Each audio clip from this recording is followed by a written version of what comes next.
दिनै क'क्राझार नोगोरनि दिमलगावआव थानाय प्लानेटारियाम आरो साइन्स सेन्टारनि सावराय जथुमसालियाव एबसुनि बानजायनायाव बिटिआर ओनसोलनि गुबुन गुबुन हारिनि गेजेराव गोजोन लाबोनायनि थांखिजों मोन 30 माहारियारि आरो फरायसा आफादजों दाजानाय सिसि बिटिआरअ आरो बिटिसि खुंथायजों जर'खा सावरायमेल जालाङो।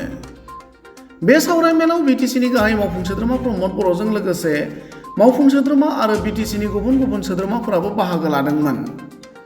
दिनैनि जर'खा सावरायनायाव गोजोन आरो खौसेथि, हा-हुनि जेंना, हारि हारिसाफोरनि समाजारि आरो रांखान्थियारि जौगानाय, बिटिआर गोरोबथानि दफाखौ मावफुंनाय, समाज बेरेखा गाज्रि हाबा बायदिनि सायाव खौसेयै खामानि मावलांनायनि सायाव सावरायो होनना एबसुनि आफादगिरि दिपेन बर' बिथाङा खौरांगिरिनि सिगाङाव ओरैबादि बुङो।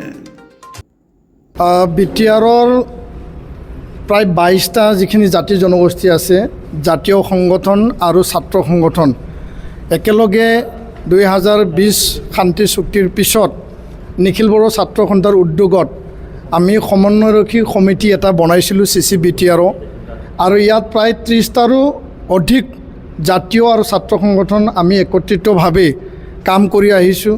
পুনৰ আজি এই সন্ধিখনত আমি মূলতঃ 5টা বিষয় লৈ পেলাই আজি এই কোকৰাঝাৰ প্লেনেটৰিয়ামত প্ৰেক্ষাগৃহত আমি আলোচনাত মিলিত হ'বলৈ আমি একত্ৰিত হৈছোঁ, আৰু এই আলোচনাত বিটিআৰ প্ৰধান প্ৰমোদ বড়ো ডাঙৰীয়াও উপস্থিত থাকিব। বিষয়টো হ'ল যে চিচি বিটিআৰঅ আৰু বিটিআৰ চৰকাৰ, এই চৰকাৰৰ মাজত এটা দ্বিভাষিক আলোচনা হ'ব। আলোচনাৰ বিষয় ৰাখিছোঁ আমি বিটিআৰৰ স্থায়ী শান্তি, সম্প্ৰীতি, ভাতৃত্ববোধ আৰু এনাজৰী, আৰু ইয়াৰ লগতে যিখিনি 22টা জাতি জনগোষ্ঠী আছে, বিভিন্ন ভাষা ভাষী ধৰ্মাৱলম্বী লোক আছে, তেওঁলোকৰ যি সামাজিক যি উন্নয়ন, সামাজিক যি এটা অৱস্থা, আৰ্থিক সামাজিক যি পৰিৱেশ, কমিউনিটি ডেভেলপমেণ্ট আৰু শিক্ষা যিবিলাক সমস্যা, শিক্ষাক আগুৱাই নিব লাগে, নৱপ্ৰজন্মক আগুৱাই নিব লাগে, সেই গোটেই বিষয়টো লৈ পেলাই আমি আজি আলোচনা কৰিম। বিটিআৰ শান্তি চুক্তি আখৰে আখৰে ৰূপায়ণৰ ক্ষেত্ৰত সকলো 30টা সহযোগী দল সংগঠনে আমাক সহায় কৰি আছে। এই যি চুক্তি ৰূপায়ণৰ ক্ষেত্ৰত ক্ষিপ্ৰতাৰে আমি কেনেকৈ আগবাঢ়ি লৈ যাব পাৰোঁ, আৰু ইয়াৰ পিছত বিটিআৰত সদায় আমি ভাতৃত্ববোধ আৰু এনাজৰীৰ এটা সমন্বয়, পিচ এণ্ড হাৰমনি আমি কেনেকৈ গঢ় দিব পাৰোঁ, যাতে কাৰো কোনো আমি মানে যি এটা সামাজিক এটা যি বুজাবুজি আছে এইটো কেতিয়াও সংঘাত নাহে, সেই কথাটো লৈ পেলাই আমি আজি আলোচনা কৰিম। আৰু তেওঁলোকে নিজৰ নিজৰ জাতীয় সমস্যা, মাটি বাৰী সমস্যাই হওক বা ভাষাৰ সমস্যা, সামাজিক সমস্যা, অৰ্থনৈতিক সমস্যা আৰু সমাজখন আগুৱাই নিয়াৰ ক্ষেত্ৰত যিখিনি সমস্যা তেওঁলোকে উপস্থাপন কৰিব। আৰু বিটিআৰত বসবাস কৰা সকলো জাতি জনগোষ্ঠী, 35 লাখ জাতি জনগোষ্ঠীক একত্ৰিত কৰি পেলাই বিটিআৰৰ বুকুত সকলোকে সমান অধিকাৰ, সম উন্নয়ন আৰু সম মৰ্যাদা দিয়া নিখিল বড়ো ছাত্ৰ সন্থাই সদায় প্ৰচেষ্টা অব্যাহত ৰাখিছে, আৰু এই অব্যাহত যি প্ৰচেষ্টা, সেই প্ৰচেষ্টাটো সদায় অটুট ৰাখি পেলাই আমি কাম কৰি যাম।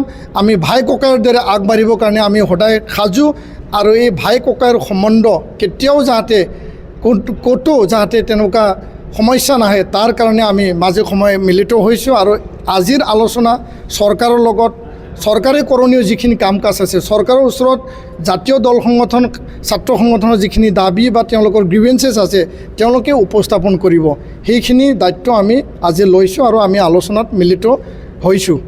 সামাজিক যি ড্ৰাগছৰ যি এটা সমস্যা, ইয়াত মানে বাল্য বিবাহ, ডাইনী প্ৰথা আৰু যিবিলাক ট্ৰাফিকিং, যিবিলাক এবিউজ, মলেষ্টেশ্যন, ৰেপ, ধৰ্ষণ কাণ্ড বা হত্যাকাণ্ড, সৰু কিশোৰীৰ ওপৰত যি এটা অত্যাচাৰ, এই বিষয়টো লৈ আমাৰ মূল এজেণ্ডা হিচাপে চিচি বিটিআৰঅ অৰ্গেনাইজেশ্যনত অলৰেডি আছে।